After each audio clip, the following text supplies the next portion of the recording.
세상에 떠도는 기묘한 괴담들. 첫 번째 이야기. 인천의 군부대에서 행정병이 실제로 겪었던 실화괴담.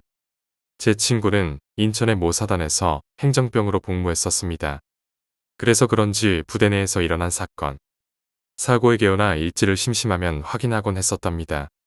그런 친구가 어느 날 야간 당직 근무 중 90년대 중반에 일어난 원인불명의 자살이라는 짤막한 한 줄의 기록만 남긴 부대에서 일어난 어느 병사의 죽음에 관한 사건을 보게 되었습니다.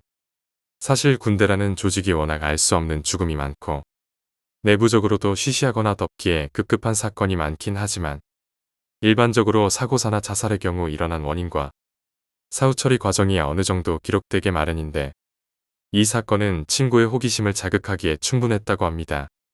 그날로부터 친구는 궁금증을 해소하기 위해 부대에서 오래 근무했다는 친한 간부와 선임들을 대상으로 담배 등의 뇌물로 알아내려 부단히 노력했지만 모두 너무 오래전 일이라 모른다는 대답이 대다수여서 허탕만 쳤다고 하네요. 그러던 어느 날 정말 뜻밖의 인물과 장소에서 사건의 내막을 알게 됩니다. 바로 대대의 주임원사로부터 말이죠.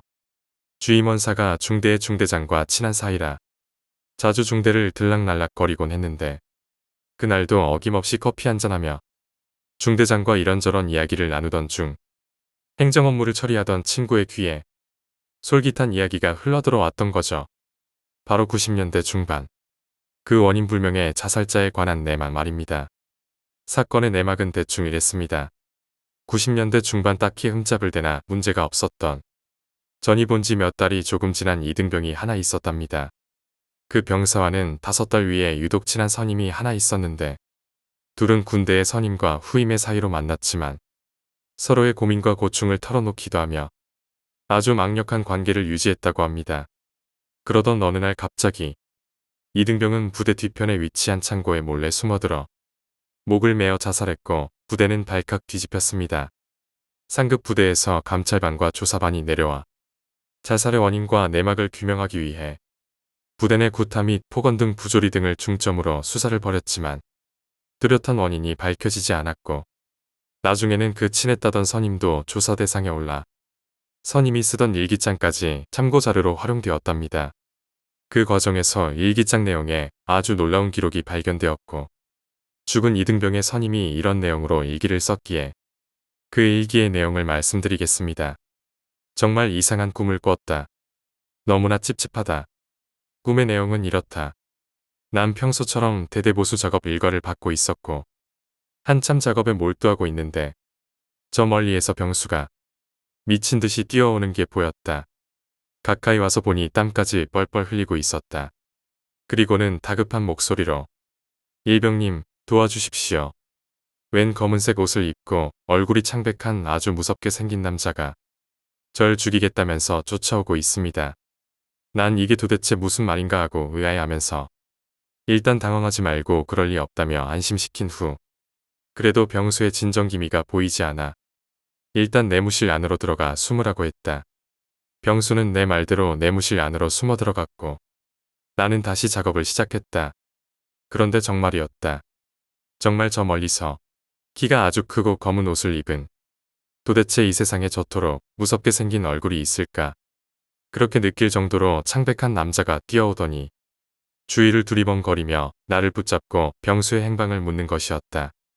난 일단 병수의 행방을 알려줬다간 정말 병수 말대로 죽임을 당할지도 모른다는 생각에 순간적으로 연병장을 가로질러 산 쪽으로 도망갔다는 거짓말로 둘러댔다. 그 남자는 고개를 한번 끄덕이더니 내가 알려준 방향으로 눈 깜짝할 사이에 사라졌다. 놀란 가슴을 다시 진정시킨 뒤 별일은 없을 거라고 생각하고 하던 일을 하는데 이번에는 저 멀리서 웬 하얀 옷에 평온한 미소와 표정을 머금은 한눈에 보기에도 선해 보이는 사람이 걸어오는 게 보였다. 남자는 나에게 다가와서 혹시나 앞에서 쫓고 쫓기던 두 남자를 보지 못했느냐며 물었고 자신은 쫓기던 남자를 도와주러 온 사람이니 반드시 남자의 행방을 알려줘야 한다며 나에게 간곡한 부탁을 했다. 난 왠지 좋은 사람 같아 보였고 어쩌면 그 무섭게 생긴 남자로부터 병수를 보호해 줄 수도 있단 생각에 그 수려한 말솜씨에 지금까지 있었던 자초지종을 모두 이야기했고 무슨 일인지는 모르겠지만 아끼는 후임이니 병수를 잘 보호해달라고 부탁까지 했다. 남자는 평온한 미소를 띤 채 걱정 말라며 고개를 한번 끄덕였고 병수가 숨어있던 내무실 쪽으로 발걸음을 옮겼다. 그리고 천천히 걸어가던 그가 갑자기 서서히 뒤를 돌아보더니 자신의 얼굴 쪽에 손을 갖다 대는 것이었다. 손에서 굵은 힘줄이 튀어나오더니 마치 가면을 벗어던지듯 그 평온하고 선한 인상의 얼굴을 가죽 찢어버리듯 쭉 찢었고 그 안에서는 아까 병수를 쫓던 무섭게 생긴 그 남자의 얼굴이 드러나더니 시익하고 웃고 있었다. 그러고는 잠에서 깼다. 베개가 온통 땀에 흠뻑 젖을 만큼 식은땀까지 흘리고 있었다. 도대체 뭘까? 꿈이라고 하기에 너무나 생생한 이 꿈은 도대체 뭘까? 너무 찝찝하다. 이런 식의 일기 내용이었다고 합니다. 추후에도 죽은 이등병의 가족관계나 부대 내의 부조리 등을 더 꼼꼼하게 조사했지만 이렇다 할 원인이 규명되지 않았다네요. 심지어 죽던 당시 유서나 메모조차 남기지 않았답니다. 또한 그 꿈을 꿨던 선임은 아끼던 후임이 그것도 하필 자신이 그런 기괴한 꿈을 꾼 바로 다음날 자살을 해버렸기에 갖지 않아도 될 죄책감에 정신과 치료까지 받았답니다. 아무튼 이 사건은 오랜 기간 이런 식으로 이어져 오다 결국 흐지부지 되어버렸고 세월이 흐른 최근까지 이렇게 남겨진 미제 사건이라고 하네요. 도대체 그 선임은 왜 그런 꿈을 꾼 것이며 후임은 아무런 이유도 없이 갑자기 왜 그런 죽음을 선택한 것일까요? 두 번째 이야기, 90년대 전라도 장성의 기괴한 약수터. 1998년 여름으로 기억합니다. 당시에는 좋은 약수터를 찾아 약수를 떠다 마시는 것이 유행이었고 우리 가족 또한 어디 약수터가 좋더라는 소문을 들으면 그곳에 가서 일주일치 먹을 만한 양의 약수를 떠오곤 했었습니다. 아마도 광주에서 장성을 경유하는 산을 따라 굽이굽이 도는 국도의 한 능선이었을 겁니다. 그곳에 좋은 약수터가 있다는 소문을 들은 아버지는 어머니와 형 그리고 저를 데리고 장성으로 향합니다. 94년식 프라이드 베타를 타고 떠나는 드라이브는 당시 저에게 크나큰 즐거움이었기 때문에 마냥 들뜬 마음으로 집을 나섰습니다. 식사를 하고 여기저기 구경을 하다 보니 시간은 금방 가버리고 지지 않을 것처럼 이글거리던 태양이 어느새 산등성이에 걸칠 무렵 약수를 들어 출발을 하였습니다. 문제의 약수터는 산을 따라 도는 왕복 2차선의 국도변에 있었고 그 때문에 해당 약수터를 찾느라 약간의 시간을 지체한 상태였습니다. 우여곡절 끝에 도착한 약수터는 산 능선과 왕복 2차선의 도로 사이에 차 두어 대를 주차할 만한 공간을 두고 있었던 것으로 기억하며 이미 약수터에 도착했을 때는 해는 거의 넘어간 시각이었고 또한 주위를 둘러보아도 모두 산으로 둘러싸여 있어 깜깜해진 상태였습니다. 아버지도 약간 무서우셨는지 잠깐 주저하셨지만 이왕 온 거 얼른 물을 떠서 가자고 재촉하시며 차에서 내려 물통을 하나씩 들고 약수터를 향하기로 했습니다. 앞이 잘 보이지 않아 낚시용으로 쓰던 노란색 후레쉬를 꺼내어 들고 약수터를 향하는데 약수터는 도로 바로 옆에 있지 않았습니다. 도로에서 산 쪽으로 30m 정도 올라가야 물을 뜨는 곳이 있었고 그 초입에는 양철판을 두들겨 평평하게 만든 경고문이 붙어 있었습니다. 경고. 혼자 또는 해가 진 후 이곳에 방문을 금합니다. 정확하진 않지만 이러한 내용이었던 것으로 기억합니다. 어머니께서 뭐야 기분 나쁘게라고 혼잣 말씀을 하신 것이 아직 생생하기에 올라가서 약수를 한참 뜨는데 이상하게도 지저귀는 산새 소리도 들리지 않고 주변의 모든 것이 고요하게 정지된 듯한 느낌이 갑자기 들었습니다. 그 순간 온 산을 메아리 치듯 들리는 깔깔거리는 여자의 소름 끼치는 웃음소리가 들렸습니다. 식은 땀이 줄줄 나고 형을 포함한 우리 네 가족은 일순간 그 자리에 얼어붙을 수밖에 없었습니다. 바로 옆에서 들리는 소리가 아닌 온 산에서 울려 퍼지는 웃음소리였고 비웃음이 가득한 그 소름 끼치는 웃음소리.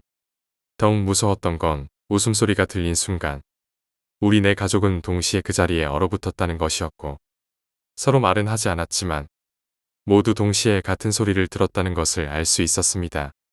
어릴 때부터 이상한 존재를 자주 목격하고 또 무당집에서도 점 보는 것을 몇 번이나 거부당한 경험이 있는 어머니께서는 바닥에서 짱돌을 하나 주워들고 아무도 없는 산속으로 집어던지며 무엇인지 모를 존재에게 크게 화를 내셨습니다. 어디 사람을 놀리느냐. 썩 물러가라. 라고 하시며 말이죠. 거짓말처럼 웃음소리는 싹 끊기며 흐르는 약수의 소리만이 그 정적을 깨고 있었습니다. 약수고 뭐고 안 되겠다.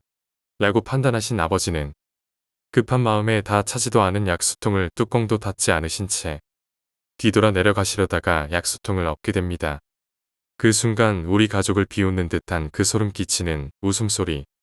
아까보다 더 큰 소리로 웃던 그 웃음소리가 아직도 잊히지가 않습니다. 30m를 걸어 내려오는 그 순간 내내 그 무엇인가는 겁을 먹고 황급히 그 자리를 벗어나려는 우리 가족을 향해 더 크게 더 소름 끼치게 웃어댔습니다. 아직도 가끔 그 얘기를 하곤 하는데 그때마다 어머니께서는 아버지를 참 짓궂게 놀리십니다. 니네 아빠 그때 생각나냐? 집 도착할 때까지 실내등 켜놓고 운전한 거. 주변에 민가 한 채도 없는 그 산속에서 그 웃음소리는 대체 무엇이었을까요? 세 번째 이야기, 민박집. 새벽 2시에 걸려온 전화입니다. 걸려온 전화의 목소리는 지금껏 한 번도 느껴보지 못한 후배의 겁에 질린 절규에 가까웠습니다. 형, 제발 전화 끊지 마. 아무 말이나 해줘. 차 안에 누가 있어. 갑자기 얘가 왜 이러나 싶었습니다. 평소에 장난도 잘 안 치는 녀석인데 갑자기 새벽 2시에 그것도 달리는 차 안에서 위험하게 전화를 걸다니. 겁에 질린 목소리로 크게 울부짖는 후배에게 갑자기 해줄 말이 없었습니다. 저 역시 당황스러웠으니까요. 그러다가 전화가 끊겼습니다. 갑자기 사고라도 난 건 아닌지 걱정되었습니다. 바로 전화를 했지만 받지 않으니 머리가 아찔했습니다. 대체 무슨 일인지 영문을 알 수 없으니 말이죠. 다행히도 몇 분 후에 다시 연락이 되었습니다. 한참 동안 숨을 고르고 있는 후배는 이상한 이야기를 시작했습니다. 후배는 모 아파트에 삽니다. 아파트가 숲속에 위치한지라 차가 없으면 다니기 힘든 곳입니다. 차를 타고 집에 도착할 무렵이었답니다. 새벽 2시가 넘은 시각인데 아파트 산길에 인도가 아닌 차도로 웬 여자가 걸어가고 있었답니다. 하마터면 여자를 칠 뻔한 위험한 상황이었던 거죠. 너무 놀라 뒤돌아 여자에게 큰 소리를 쳤는데 룸미러로 뒷좌석을 보니 아까 그 여자가 뒷좌석에 앉아서 시익 웃고 있더랍니다. 후배는 너무 무서운 나머지 아무한테나 전화를 했던 것이고 그게 저였던 거죠. 이윽고 후배는 앞만 보고 빠른 속도로 차를 몰며 주차장으로 갔고 차에서 뛰어내리는 것처럼 경비실로 달려갔다고 합니다. 진지하게 이야기하며 겁에 질려하는 후배의 모습에 거짓이라고 생각되지 않아 소름이 돋았습니다. 가끔 불 꺼진 주차장에 혼자 들어서는 늦은 시간이면 솔직히 남자인 저도 겁이 나곤 하는데 후배가 이런 일을 겪으니 저도 걱정됩니다. 괜히 혼자 차를 탔으니 뒷좌석에 누가 있을까 말이죠. 네 번째 이야기, 영화 감독의 제안. 나는 친구가 없다. 남자친구뿐만 아니라 같은 여자친구까지도 말이다. 사교성이 부족한지 남들과 어울리는데 에너지를 쏟는 것이 너무나 피곤하다. 그래서인지 혼자서 영화를 보는 것이 좋다. 그저 스크린을 바라보면 되니까. 주말마다 영화관에 간다. 멀티플렉스 같은 영화관도 가지만 주로 가는 곳은 인디 영화 상영관이다. 사람이 적은 한적한 객석에서 앉아있는 것이 행복이다. 어느 주말 평소처럼 영화관에 갔다. 티켓을 받고 기다리고 있는데 선글라스를 낀 남자가 말을 건넸다. 낯선 사람이었고 게다가 남자였기에 경계하며 뒷걸음쳤지만 남자는 환한 얼굴로 말한다. 실례지만 제가 이 영화 찍은 감독입니다. 혹시 보고 나서 감상평을 들려주실 수 있나요? 갑작스러운 일로 당황했다. 평소에 남자와 이야기할 일도 없는데 더욱이 감독이라니. 남자의 미소에 매료되어 얼굴이 빨개지는 걸 느꼈다. 그날 본 영화는 공포영화다. 주인공인 여자가 남자에게 납치되어 창문도 없는 밀실에 감금되는 내용이다. 영화는 그다지 좋지 않았다. 고어적인 연출을 좋아하지 않았기 때문이다. 하지만 남자의 미소가 계속 떠올라 남자에게 뭐라 말할까 계속 그 일만 생각하게 되었다. 영화가 끝나고 자리에서 일어났다. 밖으로 나오자 남자는 미소를 지으며 이쪽을 보고 있었다. 고민 끝에 말을 골라 감상평을 이야기하려 하자 남자가 먼저 말을 건넨다. 이 근처에 제 사무실이 있어요. 차기작을 위해 설문조사 겸 감상을 이야기해 주실 수 있나요? 데뷔작이라 여러모로 신경 쓰이네요. 물론 길게 시간 쓰지 않아요. 시간 내주신 것에 대해 사례도 드리고 싶어요. 남자는 영화를 제작하면서 겪은 일에 대해 즐겁게 이야기해 주었다. 그렇게 이야기를 나누며 영화관에서 조금 떨어진 건물로 안내한다. 엘리베이터가 20층에 올라가는 중 남자가 쑥스러운 듯 물었다. 아까 제 영화 어땠나요? 아깐 사람이 많아서 대답 듣기가 왠지 쑥스러웠네요. 여기라면 아무도 없으니 솔직하게 이야기해 주셔도 돼요. 남자가 이렇게 묻자 나는 답했다. 단순한 이야기지만 오히려 공포영화라서 직설적인 것이 좋았어요. 하지만 여자가 결국 밀실에서 괴로워하다가 죽는 내용이라 감독님의 의도가 궁금하네요. 뭘 전달하고 싶으신 거죠? 마침 엘리베이터 문이 열린다. 남자는 대답하지 않았다. 여전히 부드러운 미소를 띤 채 문 앞에까지 데려왔다. 문에는 제작사의 이름이 새겨져 있다. 남자는 열쇠로 문을 열며 나를 사무실 안으로 이끌었다. 사무실은 어두컴컴했다. 낮음에도 불구하고 방에는 커튼이 쳐 있었다. 그녀가 뒤돌아보자 남자는 자신의 몸으로 문을 지탱하며 전화를 받고 있었다. 미안해요. 작업 관련해서 연락이 왔네요. 조금만 기다려줘요. 남자는 속삭이듯 내게 말한다. 다시 실내를 둘러본다. 사무실에는 별다른 가구가 없다. 책상 하나와 의자 몇 개뿐. 이상하게 주방이나 화장실도 보이지 않는다. 원룸 하나뿐이다. 생각해보니 처음 왔는데 묘하게 낯익은 방이다. 창문이라도 열까 해서 창가에 다가섰다. 커튼을 젖히자 벽이 있었다.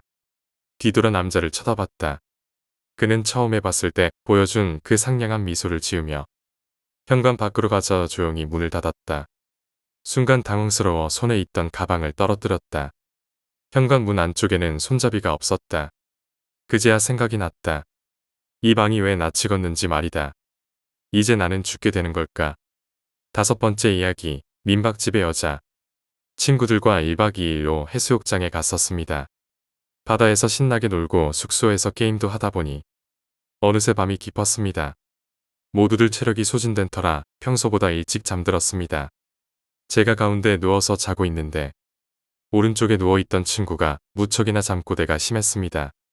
차라리 코라도 골면 나을 텐데 자꾸 제 옆을 발로 차고 제 배 위에 발을 올리는 것이었습니다. 막잠이 들려고 한순간이어서 순간 짜증이 났습니다. 친구에게 화를 내려고 눈을 뜨고 옆을 봤는데 친구는 이불을 잘 덮은 채 조용히 자고 있었습니다. 너무나 포근하게 자고 있기에 마음 약한 저는 깨우지도 못하고 그냥 다시 눈을 감았습니다. 자기도 모르게 그럴 수도 있겠지라는 마음이었죠. 그런데 다시 잠을 청하려고 눈을 감으니 오른쪽에 누운 친구가 다시 팔다리를 제 몸 위에 올려놓는 것이었습니다. 화가 버럭 나서 친구를 째려봤는데 친구는 조용히 자고 있었습니다. 자는 척하는 게 아니라 미동도 하지 않은 채 얌전히 자고 있었습니다. 저는 순간 소름이 돋았습니다. 저희는 각자 이불을 덮고 있었습니다. 친구가 저에게 팔다리를 올려놓으려면 이불을 걷어내야 합니다. 친구는 이불을 얌전히 덮고 있었고 이불을 펄럭이는 소리도 없었습니다. 친구가 장난치려면 움직임이 느껴졌어야 하는데 그런 것 없이 어느 순간 제 몸에 팔다리가 올라온 느낌이었기 때문입니다. 상식적으로 이해가 되지 않는 상황에 어찌할 바를 몰랐습니다. 너무 무서워서 눈을 감은 채로 그저 잠들기를 바랬습니다. 꿈이라고 생각했습니다. 하지만 제 몸에 여전히 팔다리의 무게가 느껴졌습니다. 온몸에 소름이 돋아 너무 무서워서 차마 눈을 뜰 수 없었지만 혹시 친구가 장난치는 것일 수도 있기에 눈을 떠보았습니다. 친구는 여전히 그대로였죠. 그런데 친구와 저 사이에 흐릿한 형체의 여자가 누워 있었습니다. 그 여자의 팔다리가 저에게 오르고 있었습니다. 여자는 저를 보면 살며시 웃고 있었습니다. 그것이 저의 그날 밤 마지막 기억입니다. 그대로 기절했기 때문입니다. 눈을 떠보니 벌써 해가 중천에 뜬 점심 무렵이었습니다. 친구들은 잠을 왜 이렇게 오래 자냐고 했지만 저는 잠이 아니라 기절을 했었습니다. 눈을 뜨자마자 친구들에게 이야기했지만 거짓말이라고 믿지 않았습니다. 특히 오른쪽에 누웠던 친구는 그런 일 없었다고 하더군요. 민박집 주인 아주머니에게 이야기했지만 아주머니는 믿으려고 하지 않았습니다. 당연한 일이겠지요. 상식적으로 있을 리 없는 일이고 괜히 이상한 소문이라도 돌면 큰일이니까요. 그런데 점심을 먹다가 음식점에서 흥미로운 이야기를 들었습니다. 민박집 근처에 사고가 있었다는 것이지요. 사실인지는 모르겠지만 소문을 좋아하는 음식점 아주머니께서 저희가 하는 이야기를 듣더니 해준 이야기입니다. 민박집 근처에 신혼부부가 살고 있었다고 합니다. 남편은 다른 지방에서 일을 해서 돈을 보내주고 부인은 갓난아이와 함께 살고 있었다고 합니다. 그런데 어느 날 아침에 일어나 보니 아이가 죽어 있더랍니다. 무언가에 의한 압사였다고 합니다. 부인이 갓난아이를 옆에 눕혀놓고 잠을 잤는데 실수로 다리를 올려서 숨을 제대로 쉬지 못한 것입니다. 남편은 부인을 엄청나게 추궁했고 부인은 아이를 잃은 슬픔과 자책감에 결국 자살을 했다고 합니다. 어디까지 사실인지는 모르겠습니다. 사실이라도 제가 겪은 일과 연관성이 있는지는 모르겠습니다. 하지만 제가 그날 밤 봤던 여자는 웃고 있었습니다. 그 웃음이 왠지 무섭게 생각됩니다. 6번째 이야기, 원혼. 2년 정도 전입니다. 평소와 같이 데이트를 한 후 사귀고 있던 M군이 하숙집까지 바래다 주고 있었습니다. M군은 자칭 영혼이 보인다고 하는 사람으로 당시 나는 그런 것을 그다지 믿고 있지 않았달까. 깊게 생각해 본 적도 없었습니다. 그러나 그것을 처음으로 믿게 된 것이 이 돌아가는 길에서 생긴 사건입니다. 사실은 돌아가는 길 도중에는 M군이 무슨 일이 있어도 지나가는 것을 꺼려하는 곳이 있어 언제나 그쪽을 우회해서 지나가고 있었습니다. 그의 말에 의하면 그 길에는 무언가 있을 수 없는 것이 씌어 있어서 가까이 가고 싶지 않다는 것입니다. 그러나 그날의 데이트는 상당히 먼 곳까지 걸어갔었기 때문에 나는 대단히 지쳐서 조금이라도 빨리 집으로 돌아가 쉬고 싶었습니다. 이 길을 돌아가면 상당히 먼 거리를 걸어야만 집에 갈 수 있습니다. 그러므로 이 길을 통해 집으로 가자고 M군에게 제안한 것입니다. 하지만 그는 막무가내로 반대해서 결국 말싸움을 벌였습니다. 결국 내가 혼자라도 이 길을 통해서 가겠다고 고집을 부리자 M군도 어쩔 수 없이 같이 가주기로 했습니다. 그 길에 들어가자 M군은 눈에 띄게 두려워하고 있어서 얼굴이 새파랬습니다. 시간은 밤 11시 정도였습니다만 가로등도 있어서 그리 어둡지 않아 나에게는 그저 보통의 길일 뿐이었습니다. 나도 역시 마음에 걸려 M군에게 물어보았지만 지금까지는 괜찮아라고만 대답해 주었습니다. 조금 나아가면 두 갈래로 나뉜 길이 나오고 집으로 가려면 왼쪽으로 가야 합니다. 이 부근에 와서는 M군도 많이 진정된 모습이었기 때문에 나도 안심하고 아무런 주저 없이 왼쪽 길로 접어들었습니다. 왼쪽 길로 발을 내디딘 순간 갑자기 주변의 분위기가 변했습니다. 소리가 전혀 나지 않게 되고 주위의 빛도 어두워졌습니다. M군의 말로는 본능적으로 눈앞의 물건에만 집중했기 때문에 시야가 좁아진 것이라고 합니다. 발이 추운 곳에 계속 있었던 것 같이 저려오고 경련을 일으켜서 제대로 걸을 수가 없었습니다. 힘도 들어가지 않아 그 자리에서 주저앉는다 해도 이상할 것이 없었습니다만 왠지 모르게 그 경련이 일어난 발이 몸을 받치고 있어서 나는 그 자리에 내내 서 있었습니다. 갑자기 앞쪽에서 휘가고 돌풍 같은 것이 불어왔습니다.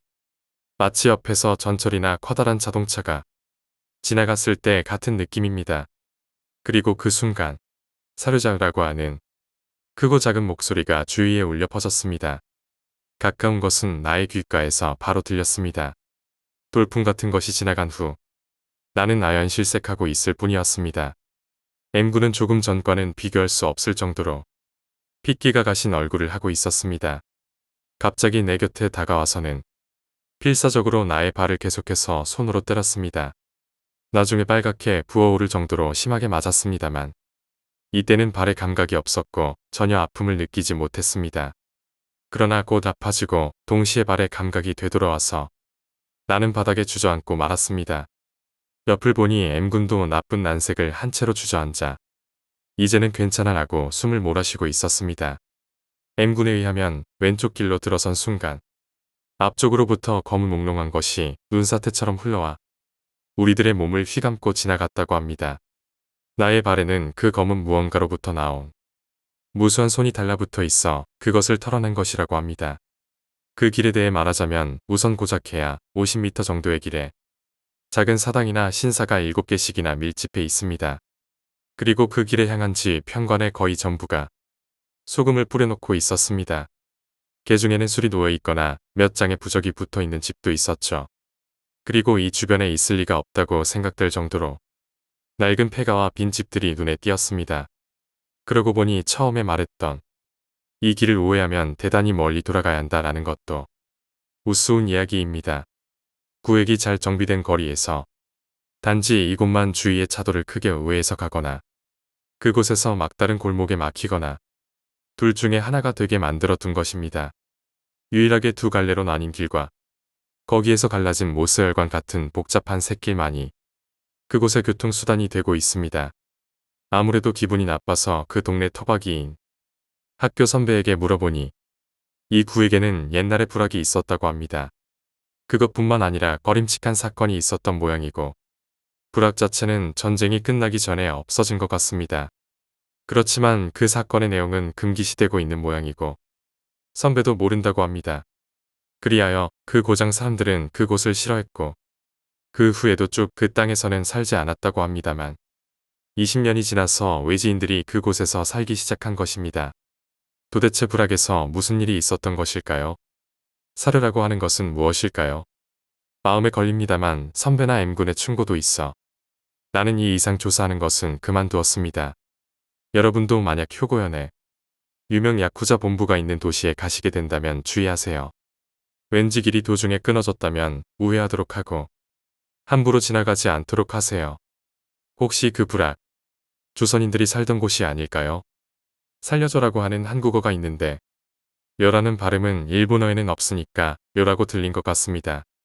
그리고 불악이라는 것은 과거 우리나라의 천민들을 수용한 특수한 마을입니다. 이들은 같은 불악 안의 사람이 아닌 다른 사람들과의 접촉을 차단당했고 엄청난 멸시와 차별을 받으며 살아왔다고 합니다. 이러한 불악은 메이지 유신 이후 공식적으로는 사라졌지만 이후에도 차별은 여전했고 심지어 요즘에도 불악 출신 사람들은 공직에 오르지 못한다는 말이 공공연히 존재할 정도로 일본 사회의 치부 중 하나입니다. 또한 이 이야기에 등장한 불악이 조선인 불악이라고 한다면 그것은 그 나름대로 슬픈 이야기가 됩니다. 당시 일본에는 유학이나 생계를 위한 이민 등으로 수많은 조선인들이 이주해 있었습니다. 하지만 1923년 관동 대지진이 일본을 휩쓸었고 이를 통해 민심은 흉흉해집니다. 당시 일본 정부는 재난을 틈타 이득을 취하려는 무리들이 있다.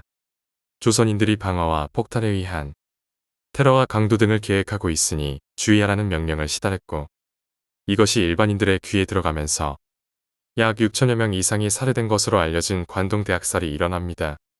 아무래도 이 이야기는 관동대학살 당시 살해당한 우리나라 사람들의 원한 어린 넋이 아닐까 싶습니다. 역사 속의 소용돌이에서 희생당한 우리의 넋들에게 잠시나마 조의를 표합니다. 7번째 이야기, 어떤 사내 아이의 죽음. FC는 해변에 있는 안전센터에서 여름방학 동안 아르바이트를 하게 되었습니다. 그 일을 시작한 지 3일 정도가 지났을까. 센터에 아이가 보이지 않는다라며 평정을 잃은 모습에 어머니와 어린아이가 뛰어들어왔다고 합니다. 선배 안전요원이 사정을 자세히 들어보니 미아가 된 아이는 초등학생인 사내아이로 어린아이용 튜브를 끼고 헤엄을 치고 있었다고 합니다. 센터 요원 전원이 지역을 나누어 수색에 나섰습니다. 그렇게 해서 찾은 것은 상당히 하루 쪽에 흘러가 있던 튜브. 어머니에게 물어보았더니 아들의 것이 확실하다 라며 절규했습니다. 튜브가 발견된 곳은 동생이 형이 저쪽에서 살려달라고 울고 있었어 라고 가리킨 곳에서도 한참 떨어져 있는 곳이었다고 합니다. 아직 일에 익숙해지지 않았던 FC로서는 굉장한 충격을 받았다고 합니다.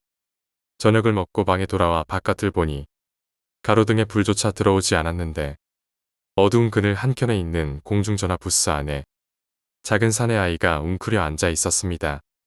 FC는 아무래도 아이가 마음에 걸려 밖으로 나가 무슨 일이니? 라고 물었다고 합니다. 그러자 사내 아이는 엄마를 못 찾겠어요 라고 대답했다고 합니다. FC는 자신이 입고 있던 파카를 벗어 아이에게 입혀주고 지퍼까지 올려준 다음 기숙사의 관리인을 데리러 갔습니다. 그렇지만 되돌아와 보니 아이의 모습은 어디에도 보이지 않았습니다. 순간 등골이 오싹하는 듯한 느낌을 받았다고 합니다만 혹시 길을 잃은 것은 아닌가 해서 관리인과 함께 주변을 찾아 헤맸다고 합니다. 하지만 아이는 발견되지 않았습니다. 결국 F씨는 기숙사로 돌아와 잠을 자게 되었습니다. 그런데 갑자기 자박자박하는 발소리가 들려오고 F씨는 가위에 눌리게 되었다고 합니다. 눈을 떠보니 몸은 움직일 수 없었고 방 안을 아까 그 아이가 반쯤 투명해진 채로 뛰어다니고 있었습니다. 귀신인가? 위험하잖아. 라고 생각한 F씨는 미안해. 하지만 내가 할 수 있는 일이 없었어. 라고 말했다고 합니다. 그러자 사내 아이는 미끄러지듯 다가와서 왠지 모르겠는데 어둡고 춥고 무서운 곳에 와 있어. 같이 놀아줘요. 라며 F씨의 손을 꽉 움켜쥐었다고 합니다. 아침에 일어나 보니 F씨의 손은 바닷물로 축축하게 적셔져 있었다고 합니다. 그 이후에 F씨는 바다는 좋아하지만 무서운 곳이야 라면서 바다에 가까이 가려 하지 않습니다.